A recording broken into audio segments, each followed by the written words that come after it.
Welcome to the Great Detectives of Old Time Radio from Boise, Idaho. This is your host, Adam Graham. If you have a comment, email it to me, box13@greatdetectives.net. Follow us on Twitter at Radio Detectives and check us out on Instagram. Instagram.com/Great Detectives. If you're enjoying this podcast, please follow us using your favorite podcast software. And a reminder, as you're making your travel plans for 2024, remember JohnnyDollarAir.com. JohnnyDollarAir.com is a Priceline affiliate link, so part of the purchase price goes to support the Great Detectives of Old Time Radio at no additional cost to you. So remember, when making your travel plans, check JohnnyDollarAir.com. Well, now it is time to get into the conclusion of this week's Yours Truly Johnny Dollar serial. From July 25th, 26th, and 27th, 1956, here now is episodes 3 through 5 of the Open Town Matter. From Hollywood, it's time now for Johnny Dollar. How you making out, Johnny boy? Who is this? You disappoint me, Johnny. You ought to recognize the condition, if not the voice. Joe Crayley? Yeah, the drunken reporter on the Daily Herald. I want to talk to you. Where are you? Oh, no, you don't. Not tonight. Why not? In 10 minutes, you'd have me shooting my big mouth off. About the rackets here? And the murder of the Honorable Chief of Police, and the peculiar morals of his lovely young wife, and... Joe, listen. And last but not least, the ethical and philosophical problems of an intellectual lush. A reformed idealist who once or even twice tried... Joe, an hour ago, in front of City Hall, somebody fired 5 shots at me. Joe, are you there? Beat it, Johnny. Grab a plane, train, bus, or walk, but get out now. When they put the finger on it, sticks. Greensport, boy, is a wide open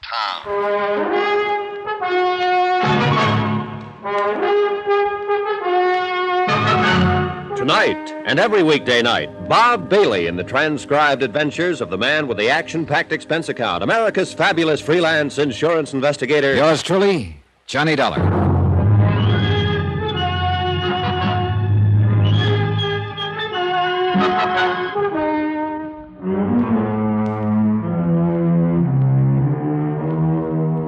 From Special Investigator Johnny Dollar, location Greensport, Missouri, to the Home Office, Great Plains Guarantee Company, Hartford, Connecticut.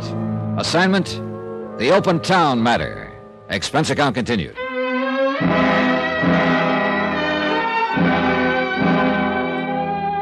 Item 7, $1.85, taxi to the home of the mayor of Greensport, Will Lyons. I decided to go straight to headquarters, so to speak. Joe Crayley, professional reporter and semi-pro drunk, might have been able to help, but I didn't know where to find him. So far, I had a lot of questions, no answers. Police Chief Ed Blake had been shot to death in his own home with his own gun. His young widow, Marty, and City Attorney Dave Sherman had been present and both told the same story, mysterious prowler. Supposedly, the prowler was Shorty Wells, an ex-convict with a grudge against the murdered chief. But Shorty was missing, and the case was at a standstill. So I went right to the top, to Mayor Lyons. Come in, Mr. Dollar. Come right in. Thanks. My wife is going out this evening, committee meeting at the Women's Club. We can talk here in the library, if you don't mind. All right, fine. Take a chair there. Yeah, well, Mr. Dollar, I will say it's a pleasure to see you safe and sound. Oh, you heard about the shooting, then? I heard the shots from my office. Then the acting chief of police phoned me a few minutes later. Well, does he know yet who did it? Not the slightest. There were no witnesses. At least none who cared to talk. Car took off at high speed and then just disappeared. Like Shorty Wells. Fine. I sympathize with your feelings, Mr. Dollar. I'd feel the same way if I'd been made a target of. But you can rest assured, sir, that every facility of law enforcement in this town is working round the clock to bring the culprits to justice. Yeah, well, that's very comforting, Mayor. But actually, I'm not sure I was the target. What do you mean? Well, when I left you and Dave Sherman and came out onto the sidewalk, Marty Blake was waiting for me in her car parked at the curb. She'd been there about 20 minutes, she told me. Yes, but whoever fired those shots had the setup plan, worked out. And I don't think they could very well have planned it for me. Why not? My schedule wasn't predictable enough. They didn't know when I'd leave City Hall, whether I'd be alone or not, or what I'd do when I stepped outside. It's a point, all right. Marty, on the other hand, had been there for 20 minutes. Plenty of time to arrange the thing. But why? Why should anyone want to kill her? Well, there you got me. I don't know. After the shooting, of course, I had a police officer assigned to guard duty at her home, but I regarded it as merely a routine precaution. I was certain that the attempt was made on your life, Mr. Dollar. Well, those bullets came too close to both of us for very much peace of mind. Well, at least Mrs. Blake has protection now. Oh, yeah. Unless that police officer himself knocks her off. Well, you're joking, of course. Mia, that's the worst thing about this whole case. I don't know whether I'm joking or not. But surely you don't think... And are you certain of which ones you can trust in the attorney's office, the police force, in your own department even? Not entirely, no. With the rackets as wide open as they are here, some of the men around you are bound to be involved. I know. It stands to reason.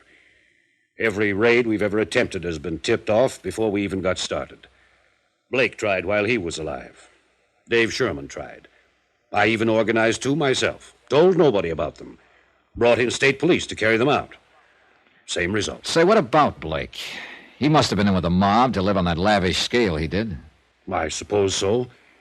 Dave and I suspected him at times, but we could never turn up any actual evidence. Were he and the city attorney friends? Ed and Dave? No, they couldn't get along at all. And yet, the night Blake was shot, Dave Sherman was staying overnight in his home. Yes, I know. I've thought myself it was a little odd. Dave says Blake had asked him to, invited him to go on a fishing trip the next morning. A fishing trip, and yet they couldn't get along. I know. I can't explain it any more than you can. Any chance Dave Sherman was the intended victim that night instead of Blake? I really don't see how, Mr. Dollar, in view of the circumstances. Blake was killed when he heard a prowler and went downstairs to investigate. No one could have expected Dave to do something like that. No, I guess not. It was just an idea. I've thought of all kinds of outlandish possibilities myself, but it always comes back to the same thing. Shorty Wells. Yeah, the ex-convict who swore he'd get Blake when he went to prison. He was paroled just the week before, Mr. Dollar, and he was seen in town the day before the killing. And nobody has found hide nor hair of him since. Yeah, it adds up all right. But somehow I still can't buy it. Maybe it just adds up a little too well. 3/4 of the criminals who are sentenced make threats like that, but it's a rare one who carries it out. Rare, yes, but not unknown. Oh, true. I admit he's a strong possibility. But when I hit town this afternoon, I thought Marty Blake was a strong possibility, until the city attorney himself came up with an airtight alibi for her. Why did you suspect her, Mr. Dollar? Insurance. A $50,000 policy on Blake's life. His wife's the beneficiary. Well, I don't imagine $50,000 will last Mrs. Blake very long. Hey, tell me something, Mayor. Are she and Dave Sherman close friends? At one time, yes. In fact, Dave was pretty serious about her. But after she married Blake last year, Dave turned against her completely. I see. I don't think he'd risk an alibi for her out of friendship, if that's what you're thinking. Oh, I don't know exactly what I'm thinking. Mostly I'm just guessing. I've been doing that 2 years now, Mr. Dollar. Guessing, figuring, trying to spot the leader behind these rackets. Not knowing which officials I could trust. Mayor, is Dave Sherman one of those you can trust? I'm not sure.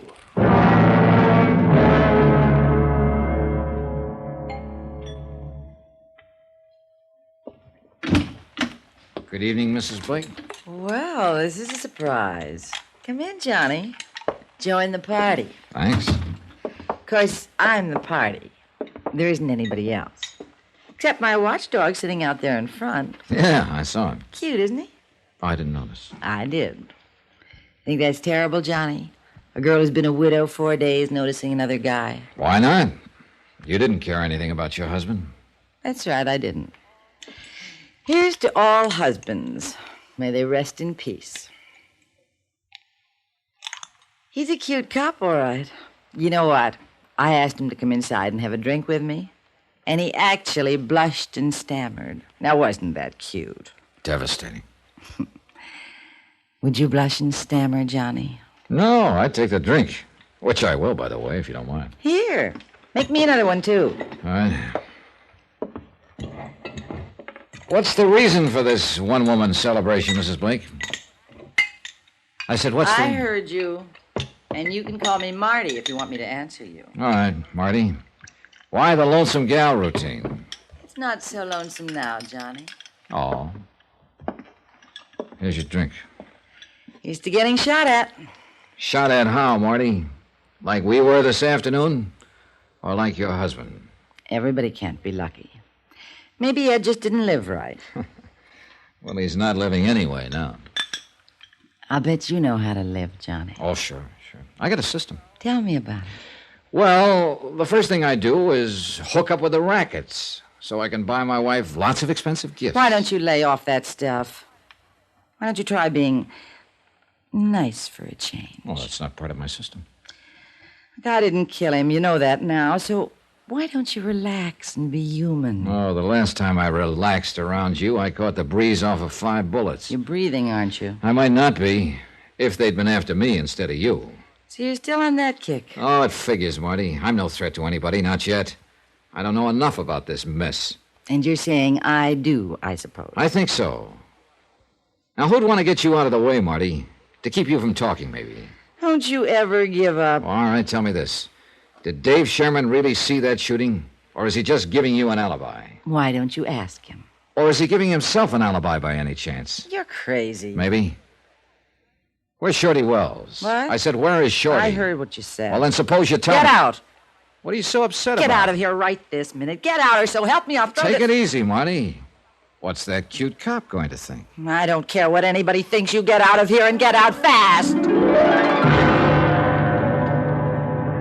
Item 9, $14.40. Drinks, tips, and transportation for a local expedition in plain and fancy pub crawling. I was looking for Joe Crayley, disillusioned idealist and erstwhile reporter on the Greensport Daily Herald. I found him on my 3rd martini. He was on his 7th. How, Johnny? How'd you do it? To what? How'd you find me? Called your paper. They gave me a list of your hangouts. I had 4 more to go.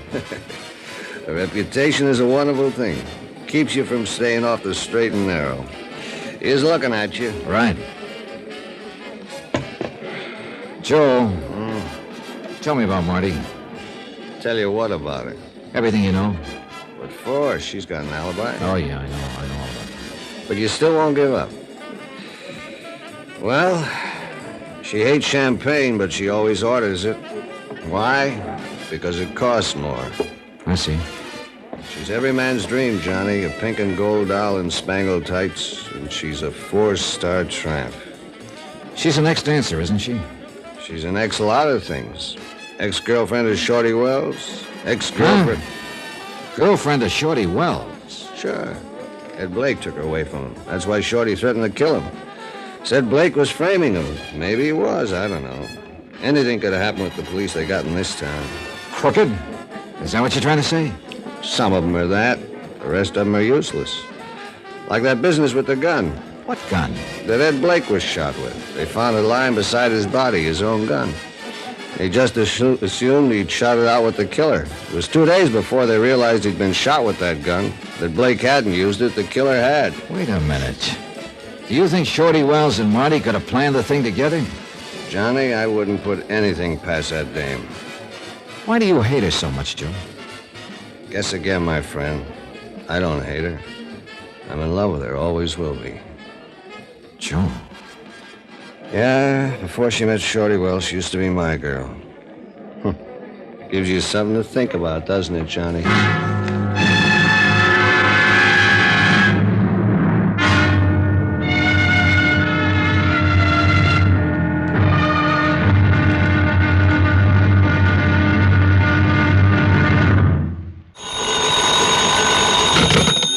Johnny Dollar. Hello? Hello. Johnny? Yeah, who's calling? Hello? Hang on a second, Johnny. Look, what the devil? Is that you, Joe? Joe! Sorry to keep you waiting, Johnny. I was trying to get all the dope on another phone. What dope? And how did you sober up so fast? There's a big story breaking, boy, and lush or not, I'm still a reporter. Then go somewhere and report. I'm going to bed. You want to bet? Now, look, Joe. Nobody sleeps in Greensport, Johnny. It's a wide-open town. Racket, shootings, a murdered police chief with a lovely widow. Sure, fine. So what's the big story? A fire, boy. House burning down. Flames 50 feet high. 3 alarms. Put your clothes on and let's get going. You get going. The only big story I'll be interested in is when Marty Blake is charged with murder. Johnny, that's where the fire is. At Marty Blake's.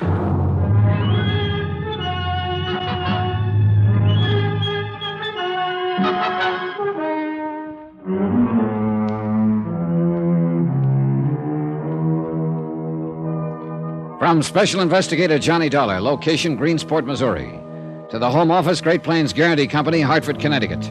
Assignment, the Open Town Matter. Expense account continued. Item 10, $1.50 for a breakneck taxi ride to Marty Blake's home. Its location marked against the night sky by a pillar of flame visible for a mile. The fire didn't make sense, so it fit in nicely with the rest of the case. None of it made sense. Police Chief Ed Blake, Marty's middle-aged husband of 8 months, had been shot to death in his own home with his own gun. And less than 24 hours later, Marty had filed claim on his $50,000 life insurance policy. She didn't love him and admitted it. Good case. Except for one thing. The city attorney himself was present at the time of the shooting and backed up Marty's story of a mysterious prowler, supposedly ex-convict Shorty Wells. But Shorty was missing, and the whole thing was just a little too convenient, too pat, especially in a wide-open town.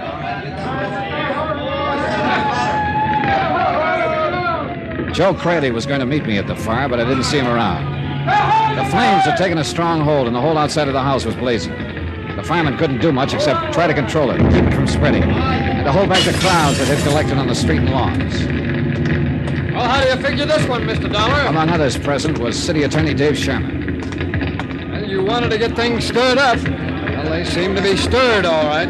Were you here when this happened, Mr. Sherman? No, this time I'm not a witness for the defense. I arrived after the fire ended. Yeah? What about Marty? She's all right. She got out before it really caught. She's sitting over there in my car. Then she was here when it started. Yeah. Alone? Well, so it seems. But there was a police officer on guard earlier. I thought you meant alone in the house. Yeah, he was out here in front. First thing he knew, flames were breaking out of the windows, and then Marty came running out of the house. No one had arrived or left? Well, not that he saw. Well, you're still trying to tag her, huh? Oh, I'm trying to tag whoever is guilty. She figures, that's all. Not on the shooting. No, not with the alibi you've given her. Mr. Dollar, look. She was standing 10 feet away from me in the second-floor hall when Ed Blake was shot to death in the dark downstairs. Now, that is not an alibi. It is a fact. Oh, yeah, sure, I know. Unless, of course, I'm lying. All right, are you? Why? For old time's sake, maybe. You were in love with her once, Mr. Sherman. Oh, I could name 24 guys around this town who were. Once. Yeah, Shorty Wells, for instance. That's right. That's why Shorty threatened to kill Blake when Blake sent him to prison. He claimed he was being framed out of the way to give Blake a clear field. Go on. Well, Shorty's a hoodlum. He was guilty as charged, all right? But Blake was in on the rackets, wasn't he? Well, it would seem that way. Then there's also Joe Crayley. Marty was his girl at one time, wasn't she? Yeah, that's when he started drinking, when she threw him over. Why did she throw him over? For the usual reason. Somebody knew. Who? Well, me, I thought. Took me 3 months to find out that I was running interference for Shorty Wells. All right, so Joe Crayley took to drink. What did you take to, Mr. Sherman? Law enforcement. I set out to break the rackets in this town and get rid of hoodlums like Shorty Wells and all the rest of them. Yeah, but the rackets are still here. And I'm still trying, Dollar. Now, look, I want to get one thing very straight. What? Ed Blake's killing. It happened just exactly the way I told you. That story is true. Marty didn't do it. Maybe not. But she's in it some way. She's bound to be. Well, that's something I wouldn't know. Everywhere you turn in this case, you keep hearing about Marty Blake. Marty Blake. She's the one link that ties everything together. Well, maybe. That fire there. What's the story on that? Well, why don't you ask her? I left him standing there, staring into the fire. Staring into his own past, maybe. I didn't know. To me, it was still a puzzle, a question mark. And I didn't have the answer to him. Not much else, in fact. If he was telling the truth, Marty Blake couldn't have killed her husband. And so far, at least, there was nothing to show he was lying. I pushed on through the crowd of spectators, the thrill seekers, the morbidly curious, followers of fire engines, and walked toward Sherman's car. Marty was sitting there alone, subdued for once and quiet. And she looked scared. Hello, Johnny. Get in and sit with me. All right.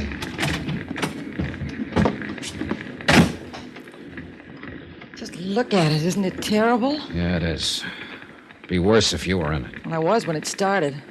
Just how did it start? I don't know. I think you were right, Johnny, about that shooting in front of the city hall. Oh? I think it was me they were after, not you. Now they've tried again. Possible. There's no other reason for burning down my home. Who do you mean by they, Marty? Who? I don't know. Whoever killed Ed, I guess. If you know, you'd better tell me while you still can. If somebody is out to get you, if that's what's behind all this, then they obviously mean business. I don't know, Johnny. I told you that. Well, how about a guess, then? Well, maybe Shorty Wells. I don't know. Why? Why? The man he threatened is already dead. Why would he go after you? Maybe to get even. He told me he hated me when I broke off with him. It's just the kind of thing he'd think of doing. Or didn't you know he was in love with me once? Oh, I know. I'm asking you, how did the fire start? I don't know, really. After you left this evening, I lay down on the sofa. I've been drinking, as you know, and I guess I just, went to sleep anyway. No one else had been there after I left? No. Anyway, I woke up with smoke all around and flames and all. It was terrible, Johnny. I was just lucky I got out alive. You always were lucky, Marty. Joe, what are you doing here? How about it, Johnny? Are you glad I phoned or not? Oh, yeah, sure. Wouldn't have missed it for a million. Has she confessed yet? We can run a new headline on the extra if she has. I can do without any remarks from you, Joe. Sure you can, baby. You're doing fine, just as you are. Get away from here and leave me alone. Can't do it, baby. I'm assigned to cover the fire. Gotta get all the angles. Human interest. That's you, baby. You are human, aren't you? You stupid fool. Financial angles, too. Got one there you might be interested in, Johnny. Did you know the house is heavily insured against fire? Yes, I know, Joe. I checked through the company report before I left the hotel. Oh, what of it? What if it is? Most houses are insured against fire, aren't they? Sure they are, especially by prudent people like you. People who think of everything. Oh, take it easy, Joe. Get him away from here, Johnny. Only you didn't think of everything, baby. What? It's too bad your car wasn't in the garage instead of sitting out in the driveway. Then all your assets would have been converted into cash. Nice, green, bloody cash. Get away from here. Get away and leave me alone. Why, baby? You can afford me now. You couldn't a couple of years ago. That's why you're tied up with all the other... What the devil? They came from the house. Well, there couldn't be... Ammunition, maybe. Yeah, your husband must have kept boxes of cartridges around the house. Look. There by the cellar door. Somebody's staggering up out of the basement. Johnny, look. He's got a gun in his hand. It can't be. He's fallen down on the ground. Come on, Joe. Yeah. Oh, man. When the dam breaks, everything goes. How could anybody come out of that thing alive? We Greensporters are tough cookies, Johnny. Lucky, apparently. He's passed out cold. Another minute and he wouldn't have made it. His clothes are smoldering there. Yeah. Let's turn him over and get that coat off. Right. Easy now. All right.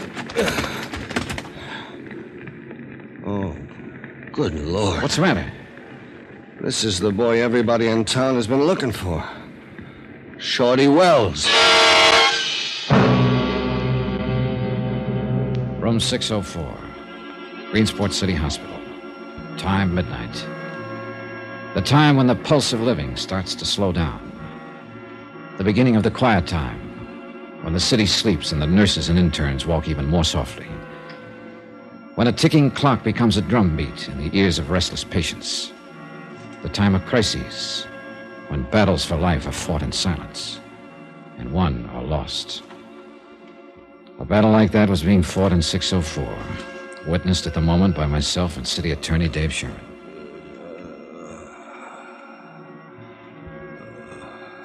Well, this is always the tough part. The slow part of waiting it out. Maybe a long wait, Mr. Sherman.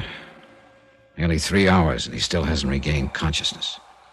You know, I can't understand where he's been hiding out since Blake was shot. Yeah, well, it's hard to tell. I've turned this town upside down, I tell you. I just can't understand it. Oh, I can't understand a lot of things. It's just another one of a lot of things about this case that are hard to figure out. Well, it's tied up with the rackets, that's what I'm sure of. I'm not sure of anything about this mess. Yes, if we could just tag the person behind them, we could wrap it up. If we could only... Oh, excuse me. I'll get it. Dave Sherman speaking. Oh, yes, Mayor. Oh, Dr. Morton says he may hang on for a day or two, but as far as pulling through it, he hasn't got much chance. Oh, he hasn't been conscious at all yet. Yes, I'll keep in touch. I'll let you know the minute there's an... All right, Mayor. Good night. Mayor Lyons, huh? Yeah. He's a real fuss budget sometimes. He ought to go to bed. Wait a second. Hey, he's trying to talk. Oh, false alarm again. Dollar, do you think he started that fire? Oh, I don't know. If he did, he got caught in his own trap. I just can't figure what he'd hope to gain by doing Hi, it. Johnny. Dave. Aye. Has he been able to talk yet? Not yet, Joe. Get your story found? Just under the wire. Of course, it consisted mainly of questions. Well, Shorty Wells has the answers. If he were only able to give them out. I can't figure him firing those shots, Johnny. I can't either. He fired them before he came out of the blaze. He apparently wasn't trying to shoot anyone. He couldn't even see anyone the way he's burned. I'm afraid all we can do is wait. At least we'll know the whole story once he's able to talk. Suppose he never is able. Well, He's the only lead we've had. And he's the only one we've got now. The whole case is lying right there on that bed. If Shorty Wells dies without regaining consciousness, then we can drop it and forget it. Because we're beat.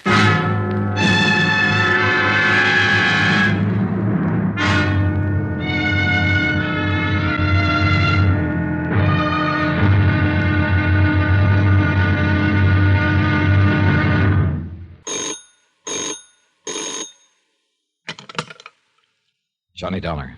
It's me, Johnny. Marty? Yeah, how is he? All about the same.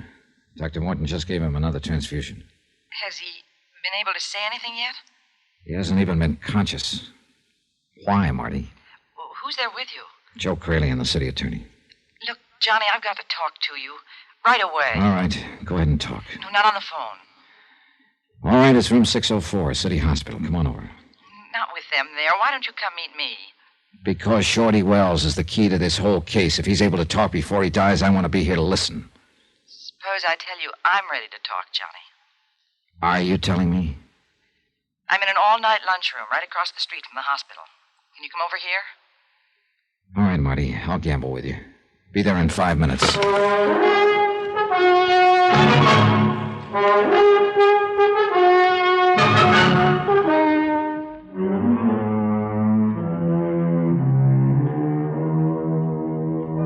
From Special Investigator Johnny Dollar, location Greensport, Missouri, to the Home Office Great Plains Guarantee Company, Hartford, Connecticut. Assignment, the Open Town Matter. Expense account, final page. I hung up the phone more puzzled than ever, and heaven knows the case had been puzzling from the start.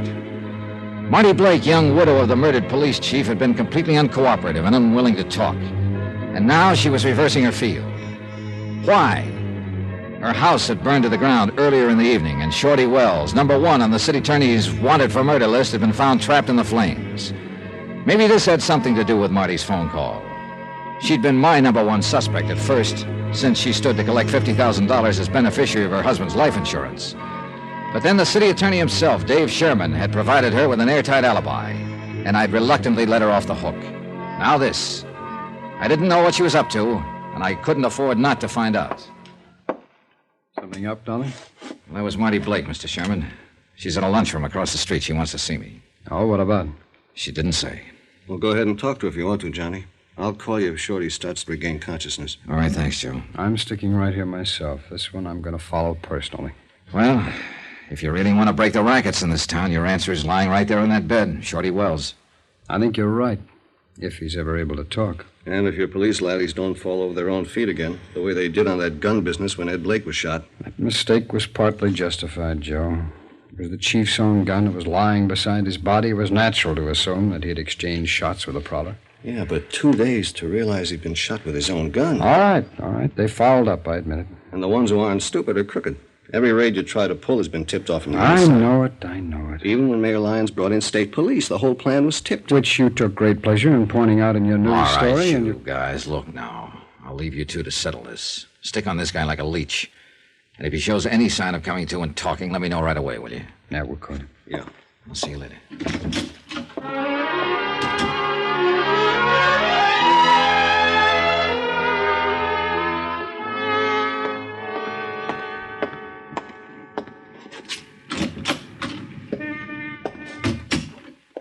Back here in the booth, Johnny. Right. Well, what's on your mind, Marty? Sit down, Johnny. Here, come on. Why not? Well? The waiter's in back if you'd like some coffee or something. No, thanks. Okay, now what is it? What is what?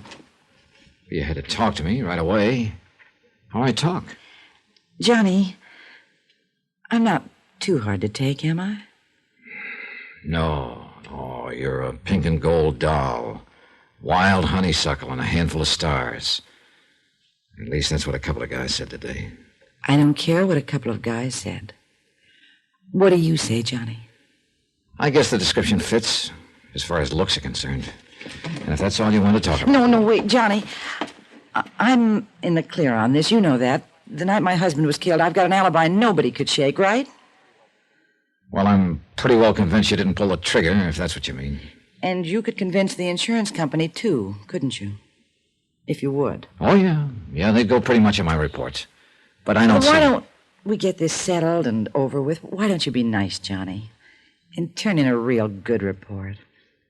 Oh, so that's the pitch. Well, it's not a pitch. I didn't do it, so why can't you tell them so? Why don't we get some more answers first to a lot of questions? Explain a few odd angles, maybe. Like what? Like the fact that you heard the noise and woke up, that you sent your husband downstairs, that you turned on the light behind him and made him a perfect target for whoever held the gun. Johnny, Like the fact that you filed your insurance claim less than 24 hours after your husband was killed. Suppose we hear what Shorty Wells has to say before I make any report. What if Shorty dies without talking? Well, in that case, I guess you will be in the clear. Because right now, he's the only lead I've got. Now, if you'll excuse me. Johnny, make that report. Make it now. Sorry. I'll give you $10,000 out of the insurance. Oh, you are anxious, aren't you? I just want to get it settled. Sit down, Johnny, and let's talk about it. Yeah, Joe, what is it? Firemen I know just came by the hospital, Johnny. They found out why Shorty fired those shots just before he ran out of the blazing house. Why? That cellar door was padlocked on the outside. He had to shoot the lock off to get out. Then he probably didn't set the fire after all. Not if he was locked in the basement. What about that, Marty? Was he the one who was supposed to die in the fire? If he was hiding out in my cellar, I didn't know anything about it. Just another one of those odd angles, huh? Oh, stop it. Johnny, by the way, what do you want to see me about? See about? What do you mean? Well, yeah, the nurse said you phoned the hospital. Said you wanted me to meet you here. You mean you didn't? Come on, Joe, let's get back there.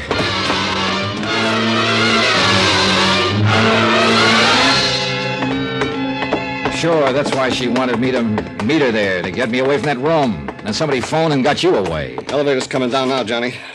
Shorty's the one big threat to whoever's guilty. They know that if he talks, they're tagged. You get up to his room before... I thought... Mr. Sherman, leaving? Well, yes, somebody phoned. It's the mayor. He wants me to meet him across the street. Anybody up there with Shorty Wells? Well, the doctor will be back in a few moments. Come on, Sherman, back into the... Wait a minute! Look, I've got to meet Mayor Start it up, Lyons. Joe, start it up. 6th floor, number 6. May I ask what's going on here? I haven't got time to go back upstairs. I I'm told afraid you... you'll have to take time, Mr. Sherman. It was all right to leave, Dollar. Shorty wasn't showing any signs of coming to. Did you make sure of that? Did I... Look, Dollar, I don't get what you're driving. All right. Come on now, let's go. Would somebody please let me in on this? Let's take a look at Shorty first, Mr. Sherman. Johnny, what happened to that cop who was on duty? Well, he was here in the hall when I left just a moment ago. Oh, he got to walk down to the... Did you leave that door ajar, Mr. Sherman? Why, no, of course not. Come on, What do you... but quietly. What the devil? Are we interrupting something, Mayor Lyons? What's What's he doing with that pillow? Nothing. I wasn't doing a thing. You were holding it down over Shorty's face. Get out of the way. I think you were Shorty's dead. You smothered him with that pillow. Oh, no, he was dead when I came in. I was just moving the pillow, Dave. Did you have to get us all out of this room and then send the police guard away just to move a pillow? Mr. Dollar, are you suggesting Well, that I'm suggesting it for one. Dollar, I've been sure for months that Mayor Lyons was back of the rackets here, but I didn't have any way of proving it. Until now, perhaps? Until now, Mayor. Very well, don't move, any of you. Oh, now, wait a minute. That gun isn't really your answer, Mayor. There are 3 of us, you know. You can't get us all. Stay back, Dollar. Tell me something. Why did you have Ed Blake killed? Wasn't he one of your own boys? I can tell you why, now. Ed Blake was going to pull out of the rackets, Dollar, and spill the whole setup to me. That was the reason for that fishing trip. Then it must have been Marty who tipped off Mayor Lyons. Sure, it figures. She loved that racket money that Ed was bringing home, and Shorty Wells was in town with a grudge against Ed already. Well, it was real convenient for you, wasn't it, Mayor? As a matter of fact, Dave, it was very convenient. Then Shorty hid out in the cellar of Marty's house until she decided things would be less complicated if she locked the cellar door and burned the house down. Marty was a weak link, you might say. Stay back, Dave. Oh, you better give me the gun now, Mayor. No, get back. Do what he says, Mayor. You haven't a chance. I'm warning you, Dollar, if you try to... Yeah, I hear you. But I doubt if you can... Let go of it, Mayor. Drop that gun. Let go of... No! Thanks. Now, if Look out, he's getting away. Lock the doors. You'll never stop me from... Look out, that window! You tread!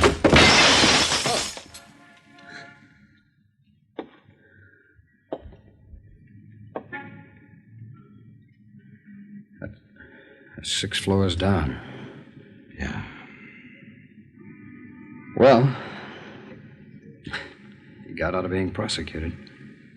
As a matter of fact, there's nobody left to prosecute. You want to bet?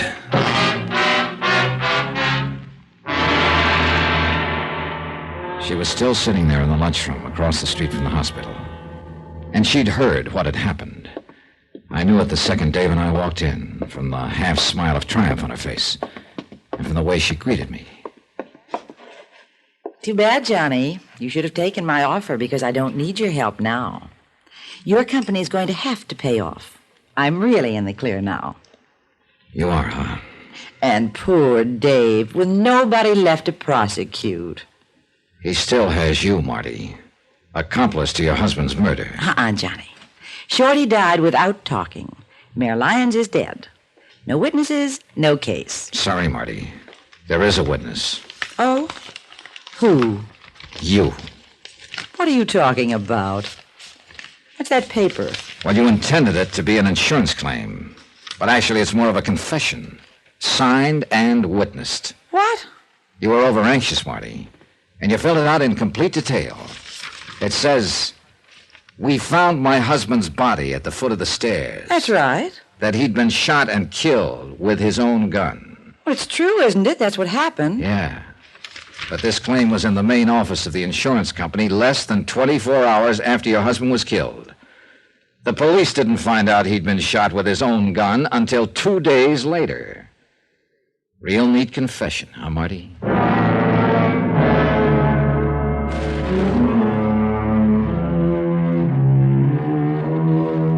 Expense account item 12, $310.45. Incidentals in Greensport and transportation back to Hartford. Expense account total, $516.20. End of account, end of report. Remarks? Marty Blake never was able to explain how she knew about that gun. She sure tried. Yours truly, Johnny Dollar.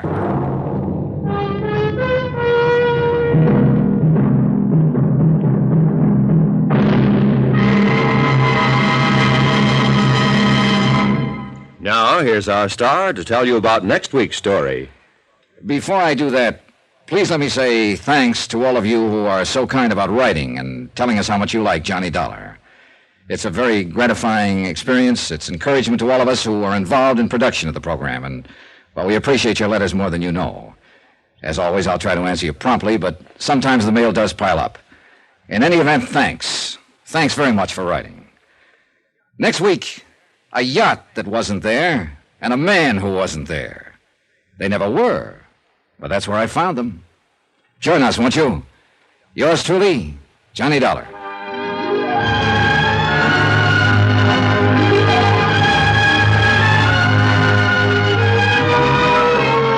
Yours Yours truly, Johnny Dollar, starring Bob Bailey, is transcribed in Hollywood. It is written by Les Crutchfield and produced and directed by Jack Johnstone. Heard in this week's cast were Jeanne Tatum, Paul Dubov, Joseph Kearns, Stacy Harris, and Russell Thorson. Musical supervision by Amerigo Marino. Be sure to join us on Monday night, same time and station, for another exciting story of Yours truly, Johnny Dollar. Roy Rowan speaking.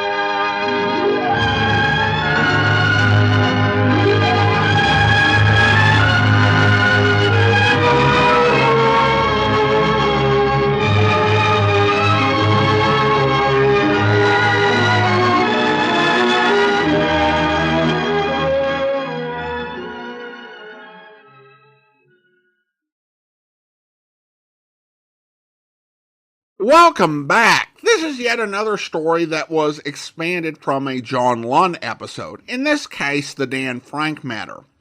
A few months back, a gentleman was posting quite a bit on our YouTube channel and made the argument that the serials expanded pointlessly on 30-minute stories. I disagree with this in general, because we have quite a few stories that are original anyway, but if you want to make that case, this serial would be a prime exhibit. Of all the serials we've heard so far, it's hard to think of one that added less to the original story than this one. Most will either combine storylines from multiple old-time radio programs, or add more emotional weight or side characters to a story to give it more depth. I mean, where's a taco truck when you need it in this story? This one pads out the runtime.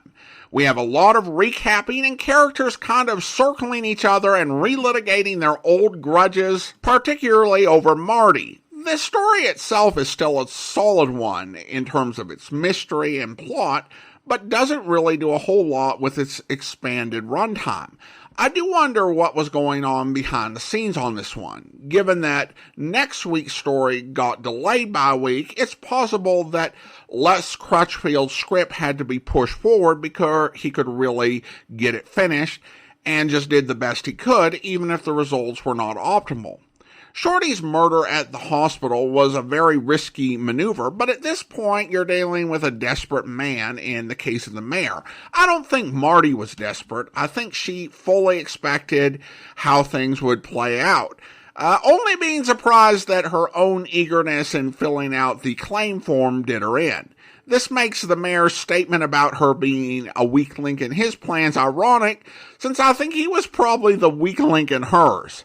Also, I appreciated Bob Bailey's note to letter writers whose support and encouragement had to be vital for their continued success on radio in an era when radio was in decline. And really, the people who kept listening are the only reason that we have the last few years of the golden age of radio. Now we turn to listener comments and feedback, and we have a comment from Rancer regarding the Midas Touch matter. Lake Mojave is my favorite Johnny Dollar location. Love the relationships that develop between Johnny, Buster, Ham, etc. Great show. And then I also had a comment regarding the sponsor we had a few weeks back. This one comes from Gypsy. Gypsy writes, Green Archer Comics isn't a great company name for people who use search engines when they can't remember the URL. I'm sorry if you struggled with finding the exact URL. I did actually include it in the show notes of the episode, and I had a card pop up when the video played on YouTube with the website for Green Archer Comics. However, for anyone who missed it, I'll go ahead and repeat it. It's JohnnyDollar.io. And I know .io is not one of the old school domains so many of us are familiar with, but that will get you there. JohnnyDollar.io. I as in India, O as in Oscar, and just Johnny Dollar completely spelled out. Now, by the time this episode airs, their Kickstarter will be over, but the good news is, at the time of recording, it has already surpassed its goal, so issue 2 of yours truly, Johnny Dollar, will be printed. And when it is, you'll be able to get it from that website along with issue 1, which is available now at johnnydollar.io. Well, now it's time to thank our Patreon supporter of the day. And I want to go ahead and thank Dawn. Dawn has been one of our Patreon supporters since October 2021. Currently supporting the podcast at the Detective Sergeant level of $7.14 or more per month. Thank you so much for your support, Dawn. And that will actually do it for today. If you're enjoying the podcast, please follow us using your favorite podcast software. And be sure to rate and review the podcast wherever you download it from. We'll be back on Tuesday with the Johnny Dollar cereal we were promised last week. But join us back here tomorrow for Dragnet, where... You get anything from the neighbors? The usual, Ed. No jealous boyfriends, ex-husbands, nothing like that. Boys find any evidence yet, Skipper? Well, still working on it. You got any theories? Well, we know the killings were all done by the same guy. Mm-hmm. Cuts the same pattern out of the window screen. Cuts the same pattern with a glass cutter out of the window. Reaches in and flips the lock. All right, where's that leave us? And before he gets inside, he makes sure there are only women in the house. That means he probably watches the house for a few days. Yeah. Once he gets inside, he wants only one thing, to kill. He's never taken any valuables. As far as we can tell, he's never searched for any. What kind of a man works like that? I think the guy's kill crazy. Hey, fellas. Yes, Donnie? I hope you'll be with us then. In the meantime, do send your comments to box13 at greatdetectives.net.